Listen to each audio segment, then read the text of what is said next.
দিয়ে দিলাম, স্বাদ মতো লবণ, এটা সাদা লবণ দিলাম, এটা বিট লবণ,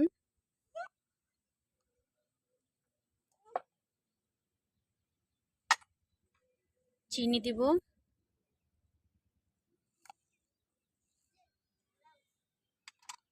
ঘরে বানানো কাসুন্দ,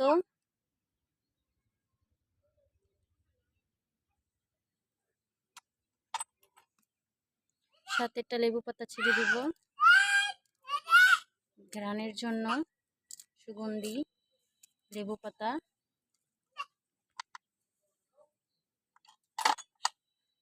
সাথে একটা লেবুও দিয়ে দিব, লেবুর রস, স্মেলটা অনেক ভালো আসবে। এখন ভালো মতন এগুলো মিক্স করে নেব। এখন এখানে সুন্দর করে মিক্স করে নিলাম।